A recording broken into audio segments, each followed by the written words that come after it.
بسم اللہ الرحمن الرحیم انما يخشى الله من عباده العلماء.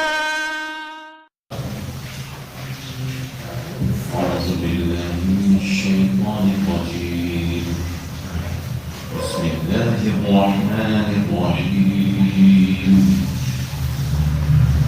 أرأيت الذي يكذب بالدين فذلك الذي يدع اليتيم ولا يحض على طعام المسكين فويل للمصلين الذين هم عن صلاتهم ساهون الذين هم يراءون ويمنعون الماعون. صدق اللہ العظیم. یہ سورہ ماعون ہے.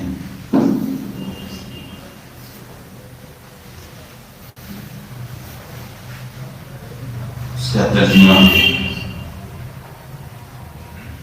کہ آپ نے اس شخص کو نہیں دیکھا جو کہ آخرت کے دن کو، جزا کے دن کو جھٹلاتا ہے. یہی تو شخص ہے جو یتیم کو دھکے دیتا ہے اور دوسرے لوگوں کو مسکین کے کھانا کھلانے پر نہیں ابھارتا.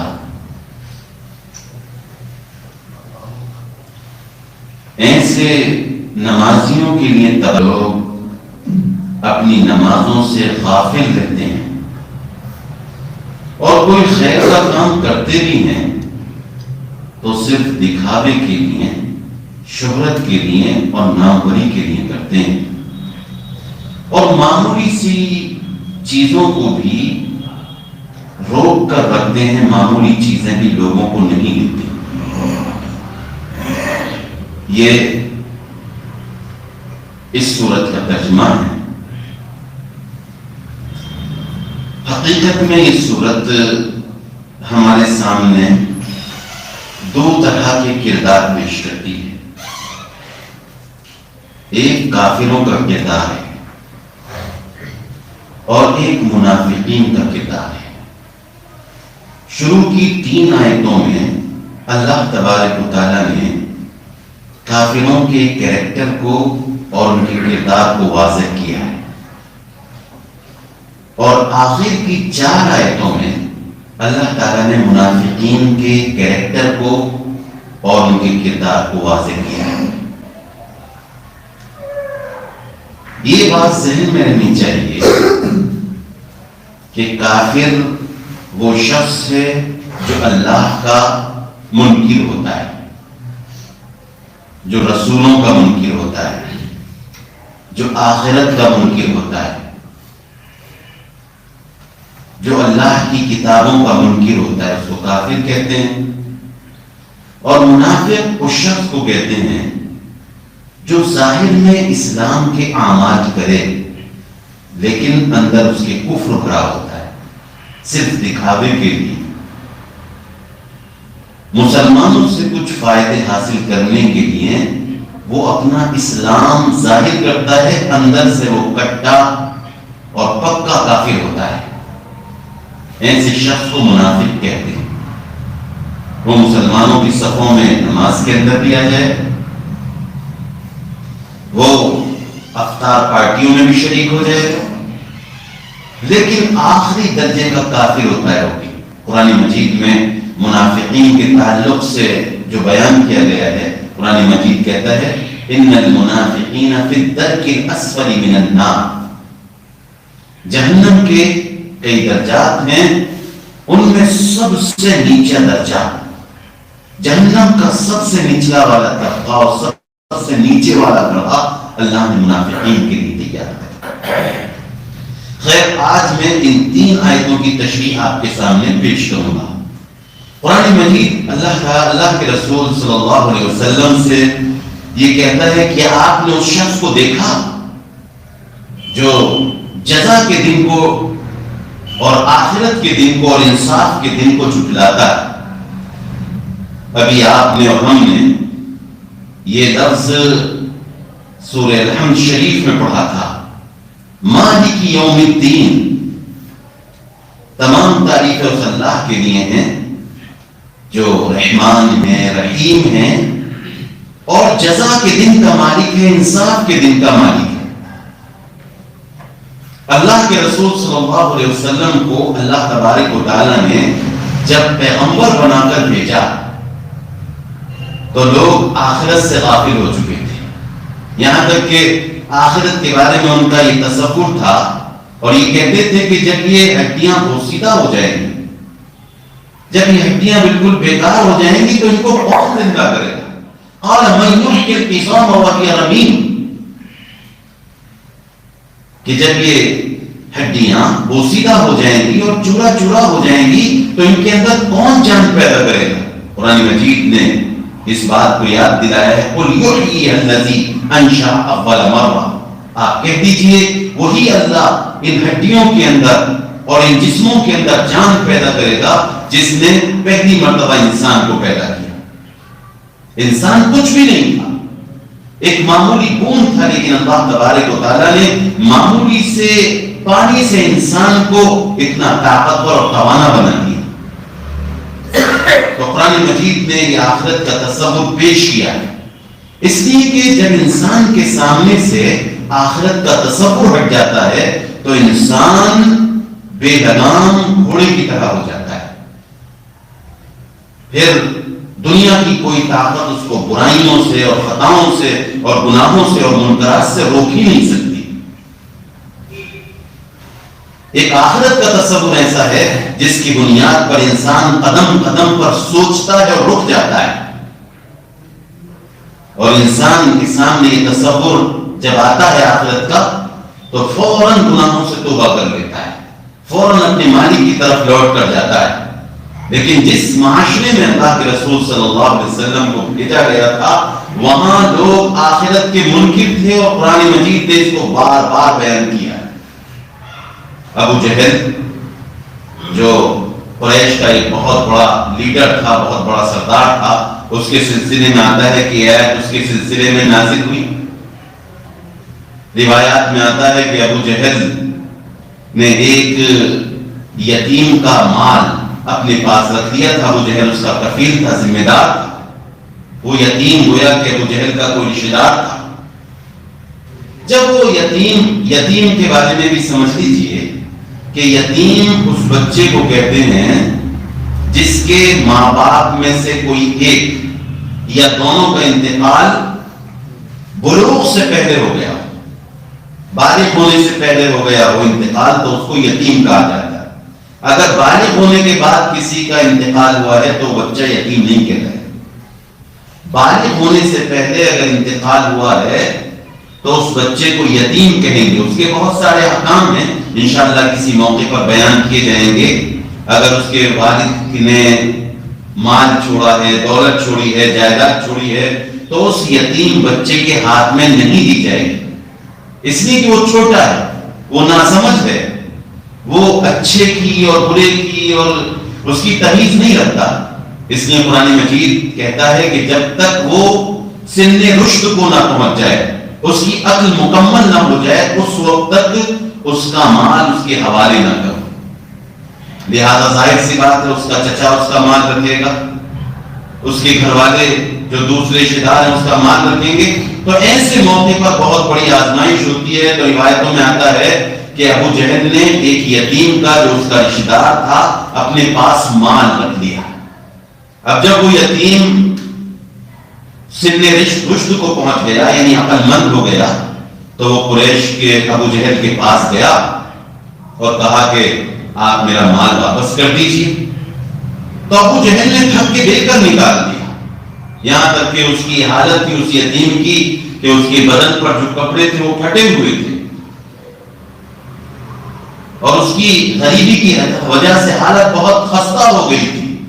ابو جہل نے کسی چیز کو نہیں دیکھا، فوراً اس کو دھکے دے کر نکال دیا، یہاں تک کہ وہ بہت پریشان ہو گیا تو وہ قریشیوں کے جو دوسرے سردار تھے ان کے پاس گیا اور کہا کہ دیکھیے یہ میرے رشتے دار ہیں ابو جہل کے بارے میں کہ یہ میرا مال انہوں نے لے لیا ہے، آپ ان سے میرا مال دلوا دیجیے۔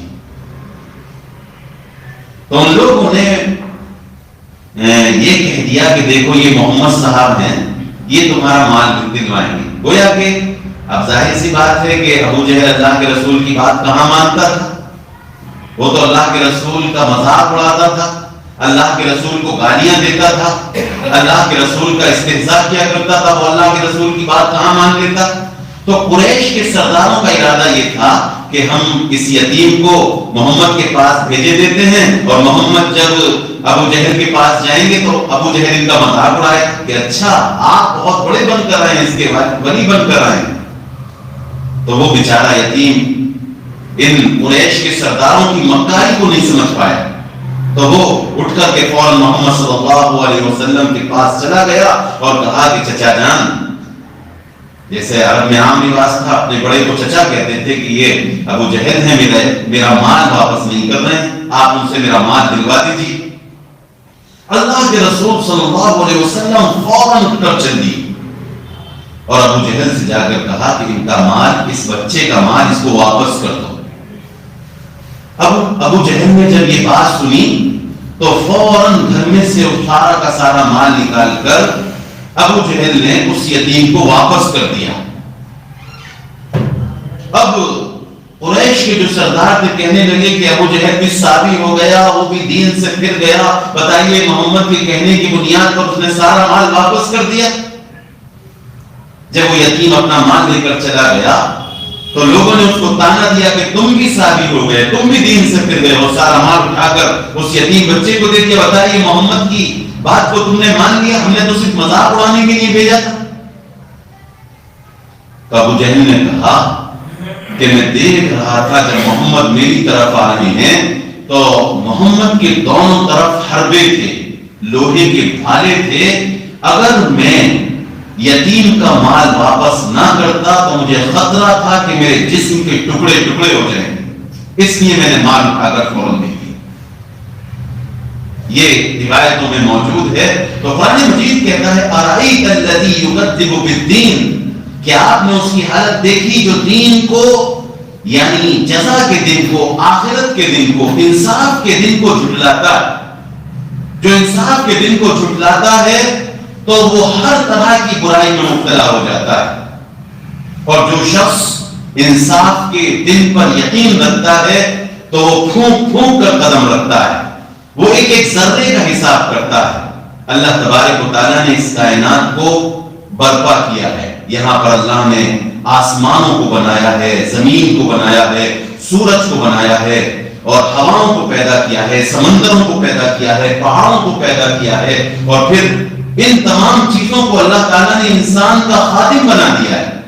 اور پھر اللہ تعالیٰ نے بار بار پورے قرآن مجید کے اندر کہا ہے کہ ان چیزوں کے اندر غور کرو، یہ راتوں کا آنا جانا، یہ ہواؤں کا چلنا، یہ بارش کے قطروں کا آسمان سے نازل ہونا، یہ سب اللہ کی نشانیاں۔ رات آتی ہے چلی جاتی ہے، سورج اپنے وقت پر نکلتا ہے اور ڈوب جاتا ہے، اور ستارے جگمگاتے ہیں، اور کھیتیاں پکتی ہیں پھر کاٹ دی جاتی ہیں۔ یہ زمین جو بظاہر اس کے اندر کچھ نہیں ہے، لیکن اللہ تبارک و تعالیٰ اربوں خربوں ٹن غلہ اس زمین سے نکال کر دے رہا ہے۔ انسانوں کی تمام ضروریات کا سامان اس سے نکل رہا ہے کہ اس زمین کو اور اس کائنات کو اللہ تبارک و تعالیٰ نے یوں ہی بنا دیا ہے، اس کا کوئی مقصد نہیں ہے۔ بعض دفعہ ایک شخص ہوتا ہے جو ظلم و ستم کے پہاڑ توڑ دیتا ہے۔ حضرت موسیٰ علیہ السلام نے اپنی قوم کو دعوت دی، فرعون کو دعوت دی، تو بتائیے فرعون نے حضرت موسیٰ علیہ السلام کی قوم پر کتنا ظلم و ستم کیا، یہاں تک کہ 2 مرتبہ ننھے منھے بچوں کے سلسلے میں آرڈر جاری کر دیا کہ ان کو قتل کر دیا جائے، ان کو تہہ دیگ کر دیا جائے۔ نمرود نے آخری درجے کے ظلم و ستم ڈھائے، قارون نے دنیا کا سارا خزانہ جمع کر کے اپنے پاس اکٹھا کر کے رکھ دیا اور ہر طرح کی برائیوں کے اندر مبتلا رہا. اور بعض لوگ ایسے رہے جو انصاف پر چلتے رہے, حق پر چلتے رہے اور فاقے کا شکار ہوتے رہے, فقر کا شکار ہوتے رہے. انہوں نے کبھی ایک ناجائز ایک گھنٹہ نہیں کھایا, ایک روپیہ انہوں نے نہیں کھایا. تو کیا دونوں کا انجام برابر ہوگا؟ یعنی وہ شخص جو دن رات سود کھاتا ہے, جو رشوتیں دیتا ہے, جو یتیموں پر ظلم کرتا ہے اور بیواؤں کے سروں سے دوپٹے چھینتا ہے, کیا اس کا انجام اور اس کا انجام جو شخص ایک ایک قدم پھونک کر رکھتا ہے, اللہ تبارک و تعالیٰ کی ایک لمحے کے لیے نافرمانی نہیں کرتا, ایک روپیہ اور ایک غذا کا ایک ذرہ بھی اپنے حلق سے نیچے نہیں اتارتا, اس لیے کہ اسے یہ معلوم ہے کہ ایک جزا کا دن آنے والا ہے جہاں پر ہر اچھی بری چیز کا حساب ہوگا اور انسان سے ایک ایک چیز کے بارے میں پوچھ لیا جائے. دونوں برابر نہیں ہو سکتے, فاسق اور مومن برابر نہیں ہو سکتے, اچھا اور برا برابر نہیں ہو سکتے, اور جاننے والے اور نہ جاننے والے برابر نہیں ہو سکتے. اللہ کے حضور میں اس کے احکامات کو ادا کرنے والے اور اللہ کے باقی برابر نہیں ہو سکتے. تب تو ہم سب سے بڑے بے وقوف ہیں, ہم سب سے بڑے نادان ہیں, ہم سب سے بڑے احمق ہیں کہ ہم احتیاط کی زندگی گزار رہے ہیں, اور وہ سب سے زیادہ فائدے میں ہیں اور وہ سب سے زیادہ عیش میں ہیں جو لوگوں کی دولت کو لوٹ رہے ہیں, کھسوٹ رہے ہیں, زنا بھی کر رہے ہیں, رشوتیں بھی لے رہے ہیں, الٹے سیدھے طریقے پر مال بھی کما رہے ہیں. وہ بہت مزے میں, اس لیے کہ نتیجہ ایک نکلے گا. ایسا نہیں ہے. اللہ تبارک و تعالیٰ نے ایک انصاف کا دن بنایا ہے جہاں پر ایک ایک چیز کا حساب ہوگا. یہاں تک کہ اگر سینگ والی بکری نے بے سینگ والی بکری کو مارا ہوگا تو اللہ تبارک و تعالیٰ قیامت کے دن بے سینگ والی بکری کو اس سے بدلہ دلوائیں گے. اب میں آپ سے یعنی ایک لاجیکل سوال کرتا ہوں. مثال کے طور پر ایک خاندان ہے, ایک خوشحال پریوار, ایک خاندان ہے, اور اس خاندان میں چھوٹے بچے ہیں جو اسکول میں پڑھ رہے ہیں, دینی مکتب میں بھی وہ جا رہے ہیں. ایک شخص آتا ہے اور آنے کے بعد ایک انسان کو یعنی اس کے شوہر کو جو اپنے خاندان کے لیے کما رہا ہے, اپنے بچوں کو پڑھا رہا ہے, اپنی بیوی کا خیال رکھ رہا ہے, اپنے ماں باپ کا سہارا بنا ہوا ہے, ایک شخص آتا ہے اور اس کو گولی مار دیتا ہے اور سارا پیسہ اس کا چھین لیتا ہے. اب نتیجہ کیا ہوتا ہے؟ نتیجہ یہ ہوتا ہے کہ اس کی بیوی کی عزت کے گالے پڑ جاتے ہیں, اس کے بچے یتیم ہو جاتے ہیں, دولت کو لے کر لاکھوں 200-50 لاکھ روپئے لوٹ کر لے جاتا ہے, اس کی بیوی بیوہ ہو جاتی ہے, بچے یتیم ہو جاتے ہیں, ماں باپوں کا سہارا چھن جاتا ہے. وہ ان کا اکیلا بیٹا تھا, ماں باپ دن رات روتے ہیں, اور بچوں کی تعلیم چھوٹ جاتی ہے, اور بیوی گھر گھر پر جا کر جھاڑو پہنچا کر کے کسی صورت بچوں کا پیٹ پال رہی ہے. پورا کا پورا گھر متاثر ہو گیا. اب آپ یہ بتائیے کہ اگر اس عورت سے یہ کہا جائے کہ اس کو سزا دے دی جائے, اس کو اگر پھانسی چڑھ جائے تو کیا تمہارے دل کو تسلی ہو جائے گی؟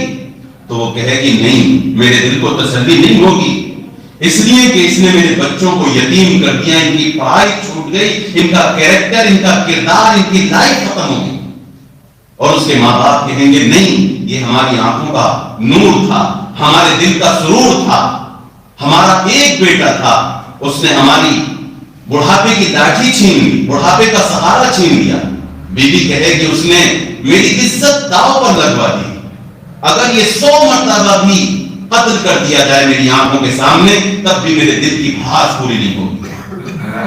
ظاہر سی بات ہے, یہاں انسان کیسے اپنے دل کی بھاس نکال سکتا؟ ہو ہی نہیں سکتا. تو اللہ تبارک و تعالیٰ نے ایک جزا کا دن رکھا ہے جہاں پر انسان کے ایک ذرے کا حساب ہوگا, اور جس نے گناہ کیے ہیں, جس نے برائیاں کی ہیں, اللہ تبارک و تعالیٰ وہاں مکمل سزا دے گا. مکمل سزا دنیا میں انسان کو نہیں دی جا سکتی, مکمل سزا دنیا میں دی ہی نہیں جا سکتی.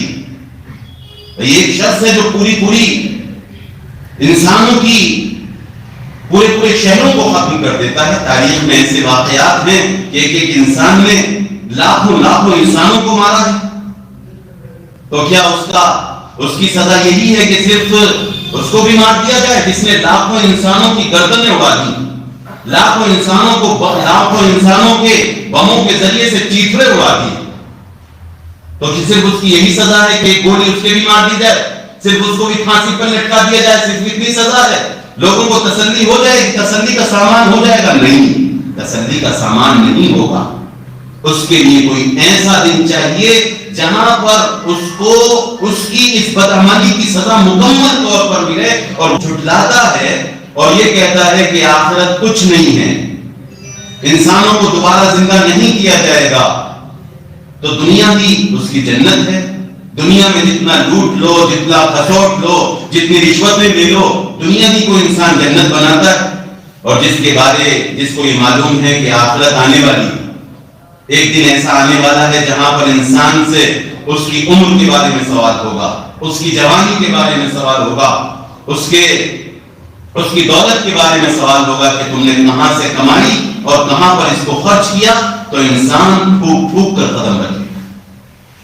انسان جب یہ سمجھ لے کہ میرا ایک قول لکھا جا رہا ہے, زندگی کا ایک لمحہ میرا ریکارڈ ہو رہا ہے, اللہ تبارک و تعالیٰ کے ہاں رجسٹر میں فرشتے اس کو لکھ رہے ہیں, جو برائی میں کرتا ہوں, جو اچھائی میں کرتا ہوں, اللہ کے ہاں مجھے اس کو اجر ملے گا, انصاف کا دن آنے والا ہے. تو اس کی زندگی بالکل الگ ہوگی, اس کا کیریکٹر بالکل الگ ہوگا, اور جو آخرت کا منکر ہوگا وہ آخری درجے کا بد کردار ہوگا. اس کا کیریکٹر بالکل بگڑا ہوا ہوگا, انتہائی بگڑا ہوا انسان ہوگا. تو اللہ تعالیٰ اسی کے کیریکٹر کو بتا رہا ہے کہ جو آخرت کا منکر ہوتا ہے, جو جزا کے دن کا منکر ہوتا ہے, جو آخرت کو تسلیم نہیں کرتا, آخرت کو جھٹلاتا ہے, فَذَلِكَ الَّذِي يَدُعُّ الْيَتِيمَ, یہی وہ شخص ہے جو یتیم کو دھکے دیتا ہے. یعنی اللہ تبارک و تعالیٰ نے ہر مذہب میں تمام انسانوں کو اس بات کا حکم دیا ہے کہ جو معاشرے کے ٹوٹے ہوئے انسان ہیں ان کا ہمیں خیال رکھنا چاہیے. صرف اسلام ہی کی نہیں بلکہ تمام مذاہب میں یہ سوشل ورک جس کو کہتے ہیں, سوشل ورک, یتیموں کا خیال رکھا جائے, غریبوں کا خیال رکھا جائے. ہمیں دیکھنا چاہیے کہ کہیں ایسی ٹھنڈک میں, ایسی سردی میں کوئی ایسا گھر تو نہیں ہے ہمارے محلے میں, ہمارے رشتہ داروں میں, ہمارے قریب کے لوگوں میں جو بغیر گرم کپڑوں کے رہ رہے ہوں, جن کے پاس لحاف نہ ہو, جن کے پاس گرم کپڑے نہ ہو. اتنی ٹھنڈک ہے, ہم گرم کپڑے بھی پہن رہے ہیں, جیکٹیں بھی پہن رہے ہیں, جرسیاں بھی پہن رہے ہیں, ہر طرح کے گرم سامان استعمال کر رہے ہیں, گرم غذائیں استعمال کر رہے ہیں. کہیں ہمارے معاشرے میں, ہمارے محلے میں, ہماری سوسائٹی میں ایسا فرد تو نہیں جو کسی سے کہہ نہ رہا ہو, کوئی ایسا یتیم تو نہیں جو کسی سے کے سامنے زبان نہیں کھول رہا ہو. یہ گویا کہ صرف اسلام کا مسلک نہیں ہے بلکہ انسانیت کی ذمہ داری ہے. دنیا کے تمام انسان اس پر متفق ہیں, جو معاشرے کے دبے کچلے اور انتہائی غریب لوگ ہیں ان کا خیال رکھا جائے. اسلام ہی نہیں بلکہ انسانیت بھی اس کا مطالبہ کرتی ہے. لیکن جو کمینہ ہوتا ہے, جو آخرت کا انکار کر دیتا ہے, وہ یتیم کو دھتکارتا ہے, یتیم کو دھکے دیتا ہے. فَذَلِكَ الَّذِي يَدُعُّ الْيَتِيمَ, یہی وہ شخص ہے جو آخرت کا منکر ہے, یتیم کو دھکے دیتا ہے. وَلَا يَحُضُّ عَلَى طَعَامِ الْمِسْكِينِ, اور مسکین اس شخص کو کہتے ہیں جس کے پاس اتنا سامان نہ ہو جو اس کے لیے کافی ہو جائے.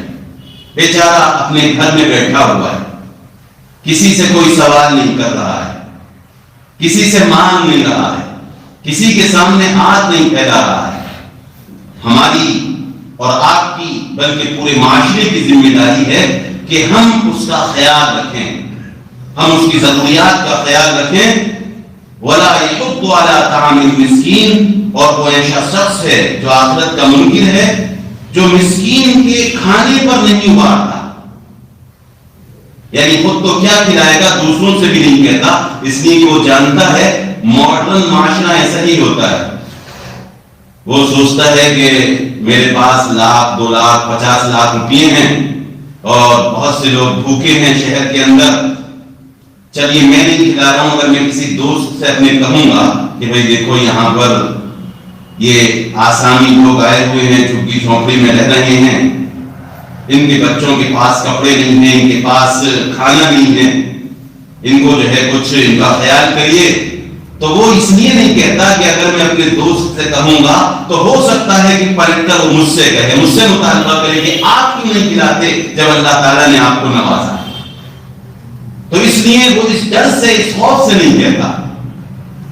اور جو آخرت پر ایمان رکھتا ہے، جسے اللہ کے سامنے کھڑے ہونے کا ڈر ہوتا ہے، جس کے دل میں ایمان ہوتا ہے اور جسے جنت کا شوق ہوتا ہے، تو وہ اپنی کم آمدنی میں سے بھی غریبوں کا، یتیموں کا اور بیواؤں کا حق نکالتا ہے. اور اللہ کا شکر ہے جو اہل اسلام ہیں، جو مسلمان ہیں، وہ اس بات کو جانتے ہیں اور اچھی طرح سے اس بات کو سمجھتے ہیں. اور ساری دنیا نے دیکھا، پورے ہندوستان نے دیکھا، جب پورے ہندوستان کے اندر لاک ڈاؤن کے حالات تھے، سخت لاک ڈاؤن کے حالات تھے، تو ہمارے ان مسلمان بھائیوں نے روزے کی حالت میں اور مئی اور جون کی گرمی کی حالت میں سڑکوں پر آ کر لوگوں کا خیال رکھا، بغیر کسی ملت اور مذہب اور کسی تفریق کے بغیر لوگوں کو کھانا کھلایا، لوگوں کو جوتے پہنائے، لوگوں کو کپڑوں کا انتظام کیا، بغیر کسی تفریق کے. وہ جانتے ہیں کہ اس کا اجر ہمیں آخرت میں ملنے والا ہے. تو یہ بات جو کافروں کے تعلق سے کہی گئی ہے، یہ بات ذہن میں رکھیے کہ کافر تو زبان سے بھی آخرت کا انکار کرتا ہے. وہ کہتا ہے کہ میں آخرت کو مانتا ہی نہیں. دوسری یعنی سوال جواب کچھ نہیں ہونے، انسان کو موت کے بعد نہیں اٹھایا جائے گا، یہ کافر منکر ہے. لیکن مسلمان تو ایمان رکھتا ہے، وہ جانتا ہے کہ انسان کی جب روح نکل جاتی ہے، فرشتے اس کو لے کر جاتے ہیں اور قبر میں جب اس کو رکھ دیا جاتا ہے تو یا تو اس کو اس کے اعمال کا ثواب ملتا ہے یا اس کی بدعمالیوں کی سزا ملتی ہے. یہ مسلمان کا یقین ہوتا ہے. لیکن ہم بھی بعض دفعہ اپنے اعمال سے یہ ظاہر کرتے ہیں کہ آخرت کچھ نہیں. میں مسلمانوں کی اپنی بات کر رہا ہوں. ایک مسلمان یہ یقین رکھتا ہے کہ آخرت ہے، اللہ کے ہاں ایک ذرے کا حساب ہونا ہے، لیکن انسان اس کے باوجود آفس میں بیٹھ کر لوگوں سے رشوت کا مطالبہ کرتا ہے. تو کیا مطلب کہ آخرت نہیں ہے کیا؟ آپ جو رشوت دے رہے ہیں، آپ جو سود کھا رہے ہیں، آپ جو کسی زمین پر قبضہ کر رہے ہیں، آپ جو یتیم کا مال کھا رہے ہیں، آپ کا بھتیجا یتیم ہے اور اللہ تبارک و تعالیٰ نے اس کا ذمہ دار آپ کو بنایا ہے، آپ اس کے مال میں سے ناجائز طریقے پر کھا رہے ہیں. قرآن مجید کہتا ہے جو شخص یتیم کا مال کھاتا ہے وہ اپنے پیٹ میں انگارے کھاتا ہے، آگ کھاتا ہے. دیکھنے میں وہ مال ہے لیکن حقیقتاً وہ انگارے کھا رہا ہے. تو انسان غافل ہو جاتا ہے. یقین تو ہے کہ آخرت ہے، یقین تو ہے کہ ایک چیز کا حساب ہونا ہے، لیکن اس کے باوجود لوگوں کو قتل بھی کر رہا ہے، چوری بھی کر رہا ہے، ڈاکے بھی ڈال رہا ہے، زنا بھی کر رہا ہے، جوا بھی کھیل رہا ہے، ساری باتوں کے اندر مبتلا ہے اور آخرت پر یقین بھی.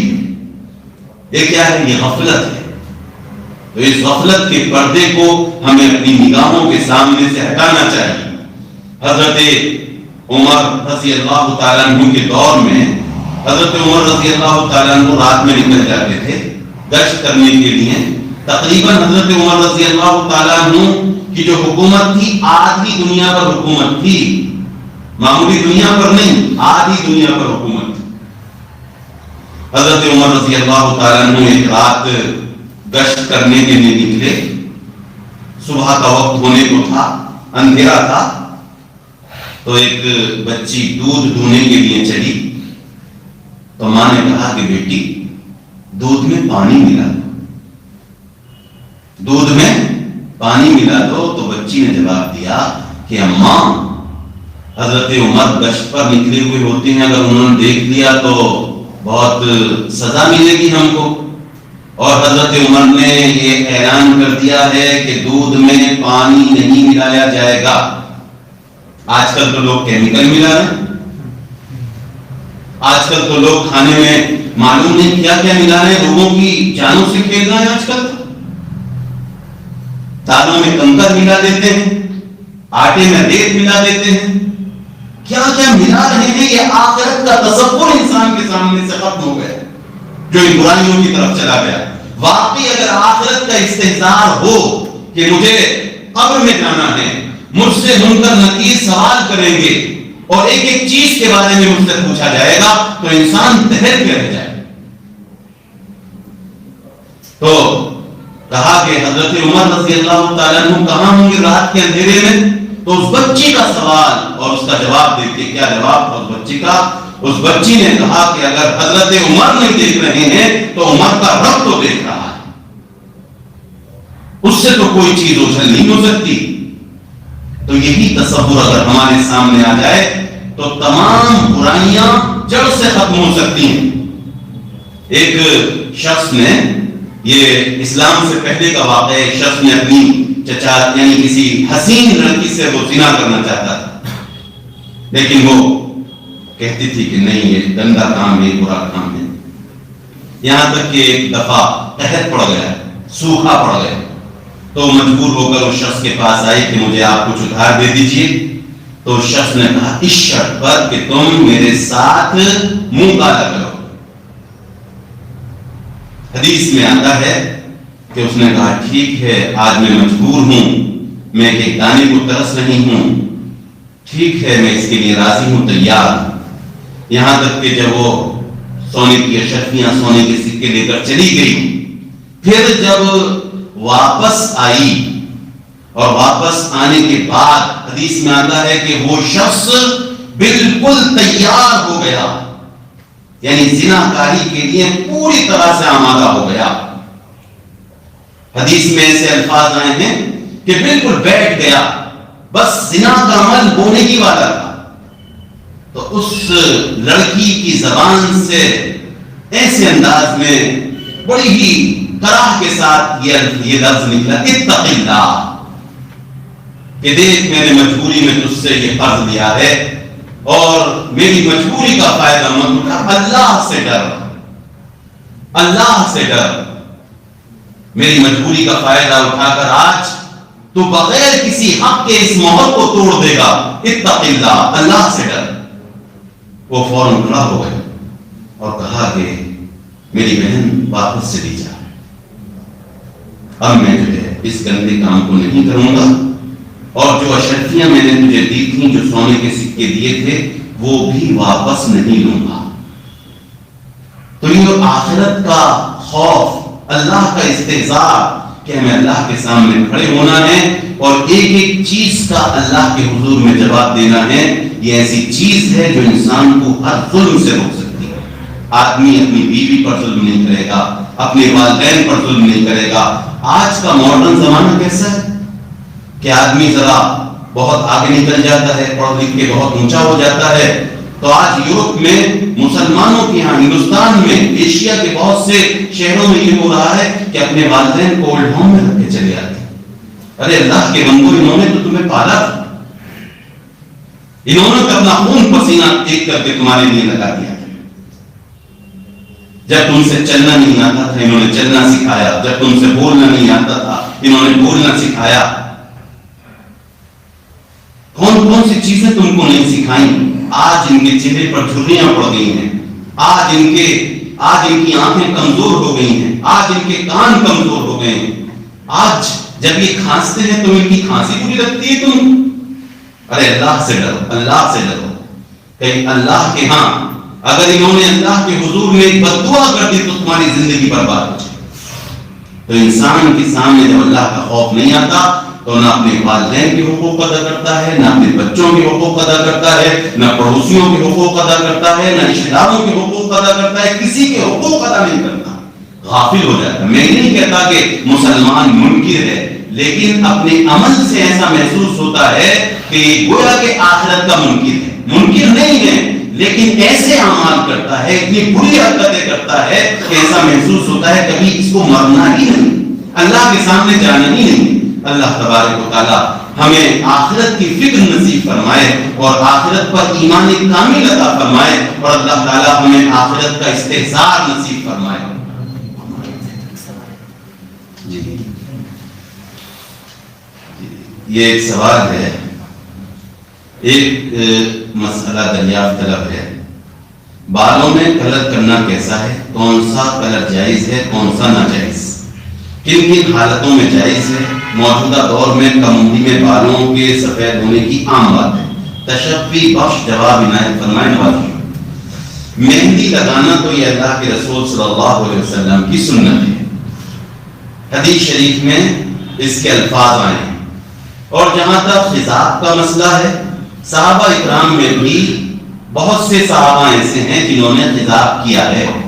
مفتی شریف صاحب پالنپوری جو کہ دارالعلوم دیوبند کے بہت بڑے محدث ہیں، ان کی تفصیلات، ان کی ساری توجیحات موجود ہیں۔ انہوں نے کہا کہ بعض روایتوں میں ایسا محسوس ہوتا ہے کہ کالا خضاب نہیں کرتے، نہیں کر سکتے، لیکن صحابہ اکرام نے کالا خضاب بھی کیا ہے۔ تو اس کا مطلب یہ ہو گیا ایک حدیث میں منع کیا ہے لیکن صحابہ اکرام نے کیا ہے، تو صحابہ اکرام کا عمل اس حدیث سے ٹکرا گیا، تو لہٰذا یہ بات کیا ہو گئی، ہلکی ہو گئی، اس کے اندر اتنی شدت نہیں رہی۔ جہاں تک کم عمری کا سوال ہے، اگر کسی کے کم عمری میں بال سفید ہو جاتے ہیں، اس کی بیوی جوان ہے، تو وہ بالکل کالا خضاب استعمال کر سکتا ہے، کوئی اچھی بات نہیں ہے۔ کم عمری میں اگر بال سفید ہو گئے ہیں، بیوی جوان ہے اور اسے بڑی سٹکی ہو رہی ہے، لیکن دوسری کی بیویوں کے لیے نہیں، صرف اپنی بیوی کے لیے سنگار کرنا ہے، یہ نہیں کہ دوسری بیویوں کے لیے اچھا لگے، اپنی بیوی کے لیے اچھا لگے، یہ آپ کالا خضاب کر سکتے ہیں، کوئی اس میں حرج کی بات نہیں، اور تھوڑی عمر ہو تو کرنے میں کوئی حرج نہیں۔ اسی طرح آپ مجاہدین ہیں، یعنی جہاد میں جانا ہے آپ کو، تو آپ جو ہے کالا خضاب کر سکتے ہیں، تاکہ آپ جو ہے توانا نظر آئیں، طاقتور نظر آئیں، اور کافر دیکھ کے آپ کو بوڑھا نہ سمجھے بلکہ آپ پکڑ کے چلیں کہ دیکھیں کون ہے ہمارے سامنے، تو اس صورت میں بھی خضاب کر سکتے ہیں۔ بس یہ کہ یہ امام ابو یوسف سے بھی مروی ہے کہ یعنی کالا خضاب کر سکتے ہیں، لیکن یہ کہ کسی کو دھوکہ دینا مقصود نہ ہو۔ اب تقریباً 70 سال کی عمر ہو گئی، کالا خضاب کر لیا اور جا کر کے 20 سال کی لڑکی سے رشتہ دے دیا کہ میں تو ابھی جوان ہوں، تو یہ تو دھوکہ دینا، ایسا نہیں کریں۔ جی کوئی اور سوال ہو اگر فقہی تو پوچھ سکتے ہیں۔ اپنے میں نے بتایا تھا پرسنل سوال بھی جو ایسے سوالات ہوتے ہیں جس کو آپ مجمع میں نہیں پوچھ سکتے، آپ پرسنلی طور پر چاہے یہاں الگ سے پوچھ لیں اور چاہے میرا فون نمبر لے لیں، وہ سوال بھی پوچھ سکتے ہیں۔ دین کے بارے میں ہم لوگ کافی کچھ جانتے بھی ہیں، جی، لیکن آپ سے سننا چاہتے ہیں کہ دین کیا ہے؟ دین یہ کہ انشاءاللہ جو قرآن میں تفصیل بتائی جائے گی تو یہی جو انشاءاللہ دین ہے۔ انشاءاللہ آہستہ آہستہ جو قرآن مجید کی تشریح ہوگی یہی جو ہے دین ہے، قرآن اور حدیث۔ انشاءاللہ اس کو آہستہ آہستہ ہر ہفتے جب بیٹھیں گے تو آپ کے سامنے آ جائے گا دین کیا ہے۔ انشاءاللہ دعا کر لیں۔ الحمدللہ رب العالمین الرحمن الرحیم مالک یوم الدین اللهم صل على محمد وعلى ال محمد كما صليت على ابراهيم وعلى ال ابراهيم انك حميد مجيد اللهم بارك على محمد وعلى ال محمد كما باركت على ابراهيم وعلى ال ابراهيم انك حميد مجيد اللهم لك الحمد ولك الشكر كله اللهم لك الحمد ولك الشكر كله اللهم لك الحمد ولك الشكر كله اللهم انا نسالك علما نافعا وعملا متقبلا ورزقا حلالا طيبا اللهم لا عيش الا عيش الاخره اللهم لا عيش الا عيش الاخره اللهم لا عيش الا عيش الاخره۔ اللہ آخرت کی زندگی کا صحیح تصور ہمارے دلوں میں پیدا فرما دیجئے، اللہ آخرت کا یقین پیدا فرما دیجئے، اللہ آخرت کا استحضار پیدا فرما دیجئے، اللہ ایمان کامل نصیب فرما، اللہ ایمان کامل نصیب فرما۔ اللہ ہم بہت بددین ہو گئے، اللہ ہم بہت بددین ہو گئے، اللہ ہم بہت بددین ہو گئے، اللہ اپنی رحمت کے آغوش میں لے لیجئے، اللہ اپنی رحمت کے آغوش میں لے لیجئے۔ اے رب کریم، اے رب کریم، اے رب کریم، یا رحمان یا رحیم، یا رحمان یا رحیم۔ اے اللہ، اے اللہ ہمیں ہدایت عطا فرما دیجئے، اے اللہ ہمیں ہدایت عطا فرما دیجئے۔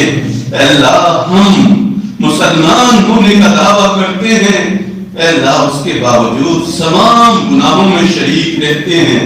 اے اللہ ہر گناہ سے ہمیں بچا دیجئے، اے اللہ ہر گناہ سے ہمیں بچا دیجئے۔ اے اللہ داڑیاں سفید ہو گئیں، عمر نکل گئی، اے اللہ پتہ نہیں کس وقت موت کا فرشتہ آ جائے، اے اللہ اس سے پہلے آخرت کی صحیح فکر نصیب فرما، اے اللہ آخرت کا صحیح یقین نصیب فرما، آخرت کا صحیح یقین نصیب فرما۔ اے مولا کریم، اے مولا کریم، اے مولا کریم، انت ربنا، انت ربنا۔ اے اللہ آپ ہمارے رب ہیں، اے اللہ آپ ہمارے مولا اور مالک ہیں۔ اے اللہ لوگ یہ سمجھ رہے ہیں کہ مسلمانوں کا کوئی آقا اور کوئی مولا نہیں۔ انت مولانا فانصرنا علی القوم الکافرین، انت مولانا فانصرنا علی القوم الکافرین۔ اے اللہ ہمارے اندر طاقت پیدا فرما، اے اللہ ہم لوگوں پر، اے اللہ ہمارے اوپر ایسے لوگوں کو مسلط نہ فرما جو ہمارے اوپر ظلم کریں، اے اللہ جو ہمارے اوپر ظلم کریں، اے اللہ جو ہمارے اوپر ظلم کریں۔ اے اللہ ہماری بدعمالیوں کی وجہ سے یہ عمال آئے ہیں، اے اللہ ہمیں نیکی کرنے کی توفیق عطا فرما۔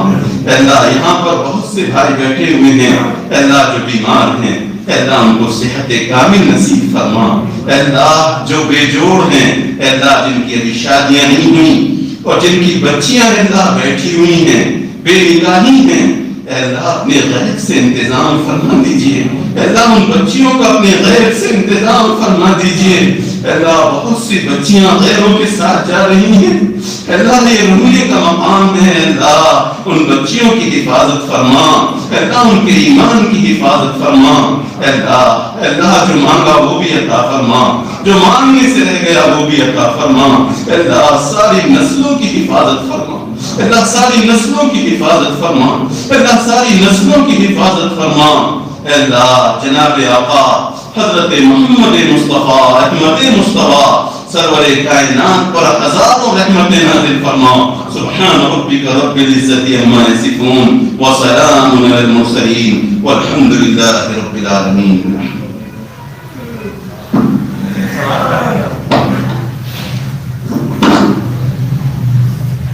ایک سوال پوچھنا تھا۔ جی جی، منافق اور مشرک میں کیا فرق ہے؟ منافق اور مشرک تو وہی جو کافر اور مشرک ایک ہی ہے، ایک ہی ہے، وہی منافق کا مطلب